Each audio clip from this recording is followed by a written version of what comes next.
as the wind whispered into my ears with the frigid winter air and the light snowfall dotted my brown winter coat, I thought about all the other ways I could be spending my day. I could be cozying up next to a heater, reading a good book. I could be playing a video game. I could even be working out. Though, God knows I normally wouldn't do that. No, instead I'm stuck outside in the freezing winter weather with snow falling onto my coat and my hands starting to freeze through my gloves. All because my girlfriend, Sabi, said that today was supposed to be the day when some creature she was trying to get information on was supposed to be active. Sabi, you certain it's today? I'm freezing, I say through chattered teeth. I'm certain. Some of the other cryptozoologists I know told me they saw something wandering these woods, and they asked me to get some more information on what they saw, Sabi responds, as cheerful as always. She didn't seem affected by the freezing winter weather at all. Sabi is a cryptozoologist. That was the first thing I learned about her when I had met her nearly 2 weeks ago on my college campus. Our first meeting was somewhat awkward, as she had ended up running into me while she was trying to get to her biology class. She had a weird, uneasy gait, and her legs appeared to buckle every so often when she walked. I learned the next day that it was due to a car accident she had been in a few months ago. While she exhibited a delight playing video games that I almost never see unless it was someone's first experience with them, and was surprisingly skilled at reasoning with other people, she was almost always fixated on her occupation. That being the process of proving that folklore creatures, such as Bigfoot and the Dogman, existed. She brought me out to one of her little expeditions last week, and while we never did catch wind of our creature that we were supposedly looking for, we did get to spend some quality time together. The thing is, though, I'm a skeptic. Always have been, and I personally don't believe in God, so why exactly should I believe in things like skinwalkers or Bigfoot? Moreover, Sabi never really told me what we were looking for during the car ride here. And she never said anything about what to look for when we left the car and began our little hunt. Which really makes me think that, for some reason or another, she's making all this stuff up. Sabi, are you sure we're on the right track? Positive. My buddies said that they had encountered the creature this deep in this forest. Apparently they had a really close call with it. That's almost exactly what she said last week. I checked my clock on my phone, and it told me that it was currently 5:00 p.m. We'd been out here for 2 hours already. The sun was starting to set. I sighed. She never really told me exactly what we were hunting, only that she'd tell me if she saw it, and that was that. I mean, she's chatty, sure, but she's never exactly forthcoming on information during these excursions. Look, Sabi, can you tell me something about what it is we're hunting?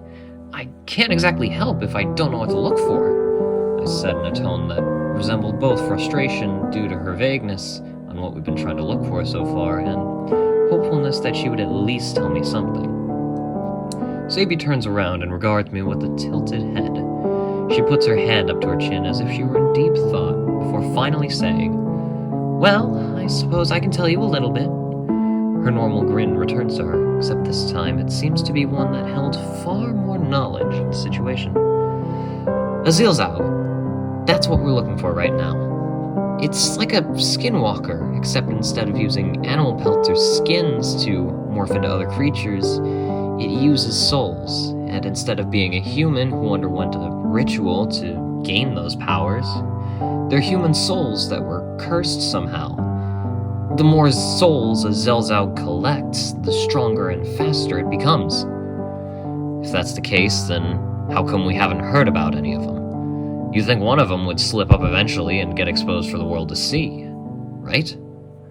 She giggles at this, then remarks on my comment by saying, "No Zelzao is dumb enough to get caught out in the open for long. I mean, sure, some are dumber than others, but even the newest ones still retain some basic knowledge from their previous life." She talks about these things like I know what she's talking about, even though she knows that I know practically nothing when it comes to this stuff. Yet I still feel like she's not telling me everything. It's kind of odd how she would know so much about these creatures at 18, to the point where it borders on obsession rather than occupation. We walk for a few more minutes before I eventually ask the question that's been gathering in my vocal cords the moment we set out. Sadie, is there anything specific we're looking for here? Do these things leave a trail, or... Sadie once again turns to look at me as she says, well, they don't exactly leave trails, though they do tend to radiate an aura of dread when they're around, so try to focus on how the environment feels. Got it? I sigh, frustration starting to build in my head. I'm certain that if these other cryptozoologists she'd mentioned were actually looking for some creature, then surely they would have found some concrete evidence by now. Heck, this could be some long and elaborate lie, all so that she could get us out and about so she could spend some time with me. As much as that sounds kind of manipulative, it was also kind of a nice thought for me, considering that no one really wanted to be around me very often. Well, except for Derek, that is. And his house burned up. Police suspected it was arson, but they never did find Derek's body. My thoughts are sharply pulled back to the present when Sadie freezes in place, though her leg buckled and she almost tumbled to the ground in the process. You alright? I ask as I go to help her, a little concerned that she had somehow injured herself. It takes a second for her to regain her bearings, but the second she was completely upright again, she tensed up. But it wasn't the tensing of a fearful animal ready to run away from something. No, it was the tension of a lion that was ready to pounce on its prey. And that grin, it never left her face.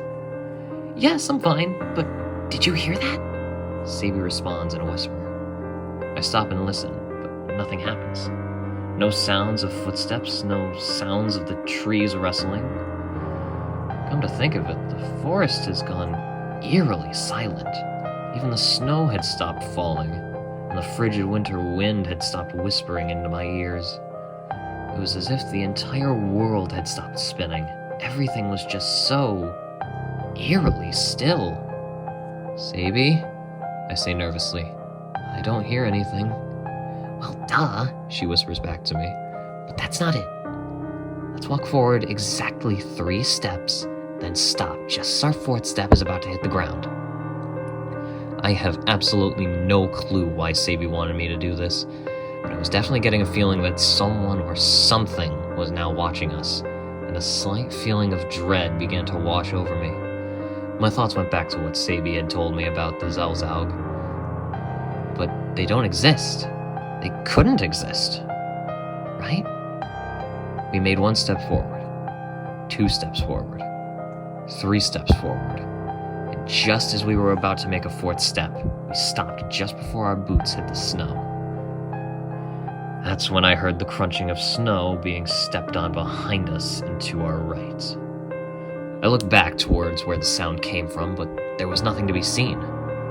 Then I looked at Sadie to confirm that she had heard it too, and as we locked eyes, her cheerful smile seemed to grow even wider than I thought possible.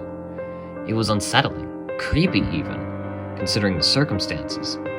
Before I had the chance to say anything, she bolted off to the right, not exactly towards the sound of the noise itself, but she was definitely looking to where the sound came from as she dashed away. I tried to run after her, frantically trying to catch up to her, but snow-covered ground was making it difficult for me to maintain any speed.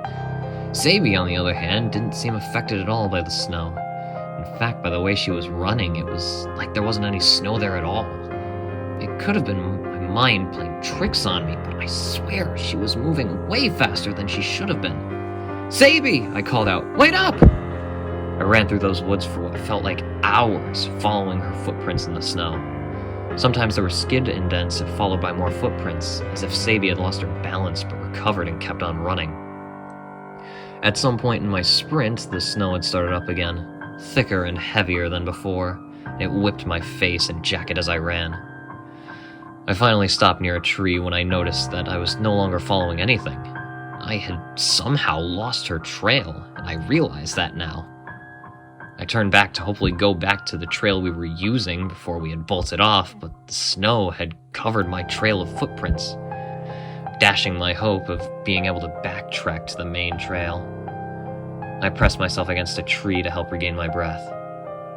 Fucking hell, I mumbled nervously. As I began to try and orient myself, I started to worry about finding my way back to the car, as the forest around me seemed endless, and the snow seemed to have become even heavier, oppressively so even. Then I started to worry about Sadie. If I was lost, then how could she navigate such a forest with a person or animal stalking us? Regardless of the answer to that, I strengthened my resolve. I had to find Sadie. Hopefully she was still alright. I wonder if I should call out to her. Even if something in these woods were stalking us, it could give Sadie an idea of where I was. Though, as I was deliberating on my decision, I could hear the crunching of snow rapidly coming up behind me. I turned around and nearly screamed as Sadie's sweet, albeit terrifying grin was shoved right into my face. "Hey Keith, you didn't get lost, did you?" Her sweet voice was soothing to me, and relief began to wash over me as I now knew that she was alright and not injured. Or worse. "Yeah," I said as I steadied my breathing. "I'm alright. What about you? Did you get a good look at whatever it was that was following us?"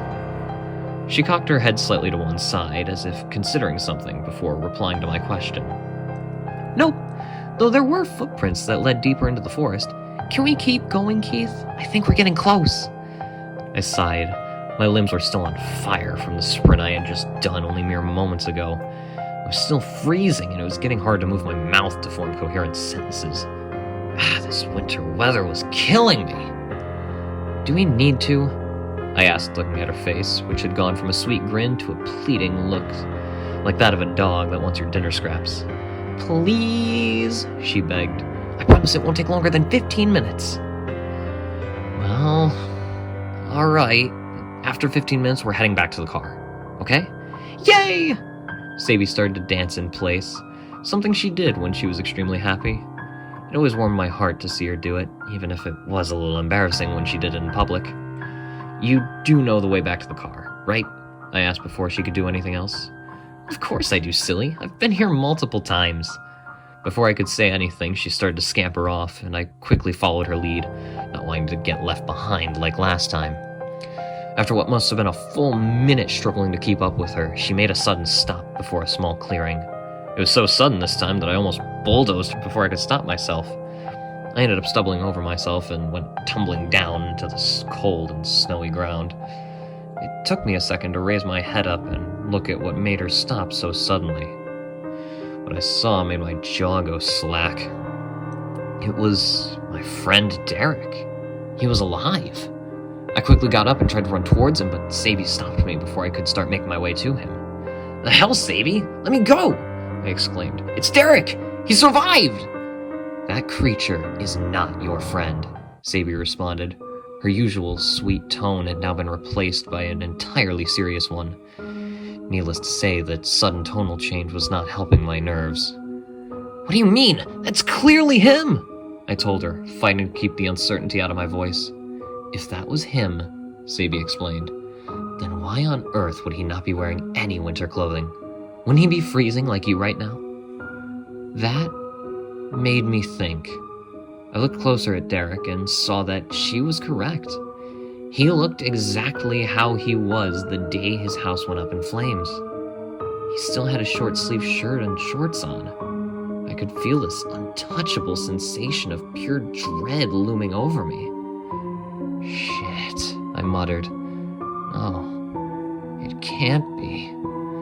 I tried to call out to Derek, but the name got stuck in my throat, and suddenly my mouth felt really dry. How could he be dead? He was right in front of me. All I had to do was call out, and I'm sure he would call back to me. He had to. My heart thudded in my chest as I looked at him, desperately trying to work up the courage to call his name out. But as I looked closer at him, I noticed a detail that made my heart drop. His eyes. They were milky white, like that of a dead person. Suddenly, this creature looked at me. Despite its eyes being milky, I could tell that it was looking at me. Sadie must have noticed it looking at me as well, because she grasped my shoulder and started shaking me. "You need to go. You're in danger," Sadie stated. I'm not gonna leave without you. Maybe we can..." Before I could finish my sentence, Derek started running at us. The thing's legs were tripping over each other like it was the first time the thing had tried to run, but it never lost its balance, and it was closing the distance rapidly. Before I could even turn, Sadie had grabbed my hand and started sprinting away from the thing that was masquerading as Derek. She was going so fast that I was almost certain she would end up ripping my arm off, and I was also worried that her leg would buckle again and send us both tumbling to the ground.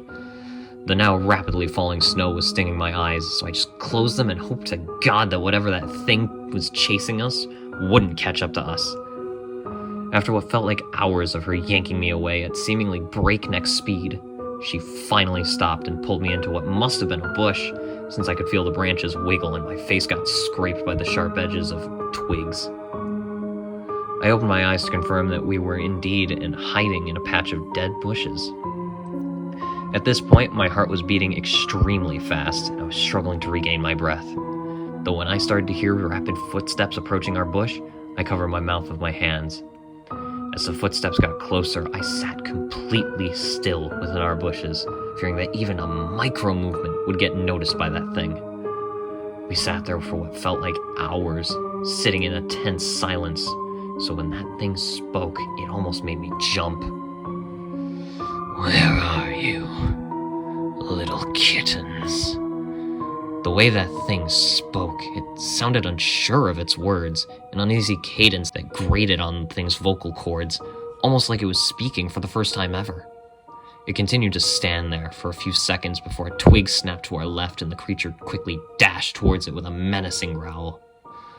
We sat there for a while longer before eventually Sadie got up from the bush and said, "All right, he should be gone for a while, but we need to move quickly." She offered me a hand, which I gladly took. At this point, I wanted to get out of these woods as quickly as possible. We proceeded through the woods as quietly as we could, which wasn't all that quiet considering the crunching of snow under our boots, and navigating was becoming more difficult as the snow was reaching whiteout conditions. A few times through our tense walk back to the car, I could have sworn I had heard a branch snap behind us, but Sadie always reassured me, saying that my mind was playing tricks on me. Eventually, we made it back to the car, and the last lights of day were fading quickly. When I looked back into the forest, it was almost pitch black. As I entered the car and started the engine, Sadie stayed outside as she told me, "Look, this is way too important for me to just give up now. I'm gonna spend a little more time in there, but if you hear anything out of the ordinary, any screeching or yelling, then get away from here as fast as you can. Got it?" Her words stunned me. Was she really about to go back into a forest that had some kind of creature running around, appearing as my friend, all in the name of knowledge? "Sadie, no, don't!" Before I could even finish my sentence, she sprinted off into the now pitch-black woods, leaving me alone with my thoughts. I thought back to the thing in the woods, how it resembled my friend so perfectly. It looked exactly like him. How could it have looked so much like him? It didn't make any sense. If Derek was alive, then that certainly wasn't Derek. It couldn't have been. It was impossible. Wasn't it? I don't know how long I sat in there in the car, waiting for Sadie's return, just thinking about what I had seen. But the sound of the passenger side door opening quickly snapped me back to the present. I turned to look at Sadie and asked, "You get the information you..." The thing in front of me was not Sadie. It was a horrid skeletal thing, a creature with extremely long limbs. It was hunched over halfway in the car, looking at me with a terrible smile.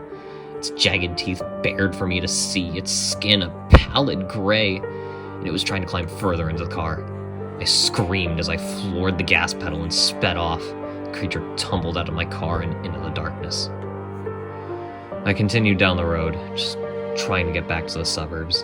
I didn't even bother trying to close the passenger door, for I was too shocked from the terrifying sight of that creature to move anything but my foot controlling the gas pedal. When I got home, I just walked inside and sat on my couch. Sabi, I'm sorry for whatever happened to you. I should have gone with you, and you've clearly met a terrible fate because of my cowardice. I should have chased after you, but I didn't. I'm thinking about buying a gun and going back into those woods. And getting some revenge on that horrible creature.